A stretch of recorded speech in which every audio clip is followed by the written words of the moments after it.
1, 2, 3, 4.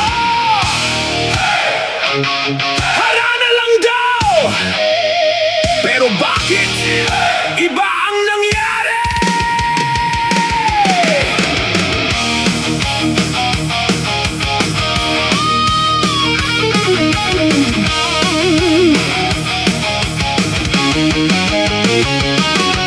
Sa live ay masaya, tawanan ng dala. May viewer na sumigaw, pwede bang haranahan kita be? Ngumiti ang host at agad pumayag. Akala ng lahat, kanta lang ang balak.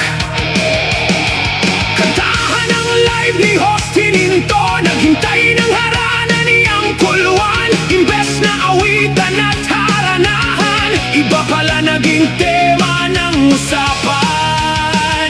Nagri-ring ang cellphone, paulit-ulit ang tawag.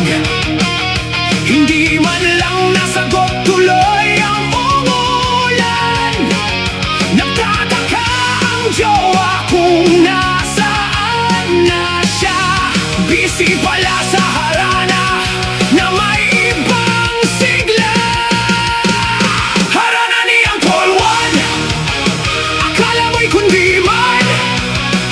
Kwentuhan at tawanan, inabot hanggang madaling araw. Itong haranang naging umulan. Harana ni ANGKOL WAN, nagulat ang jowa kinaumagahan. Jowa nitong host, puyat na puyat, nakakapagtaka man ito'y di pinag-usapan.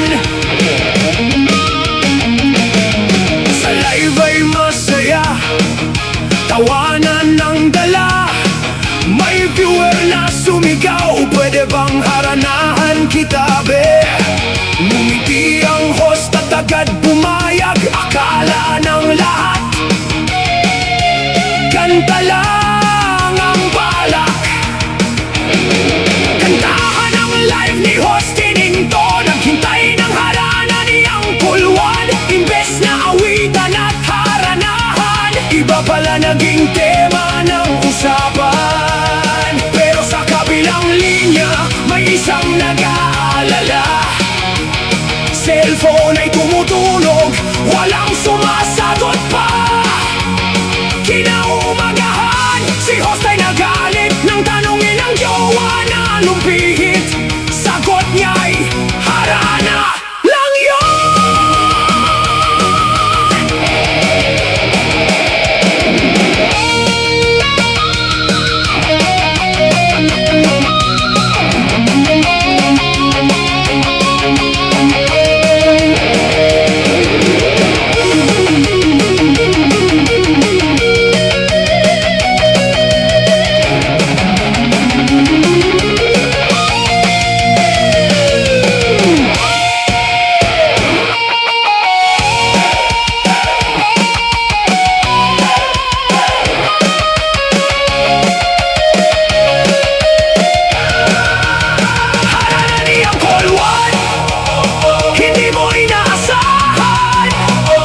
Isang simpleng biro, ngunit naging totoo.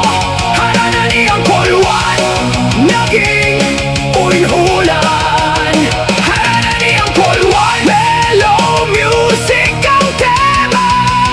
Naging careless whisper, nangyari sa kanila. Todo sigaw nang tumating sa kasarapan. Haranahan kita be.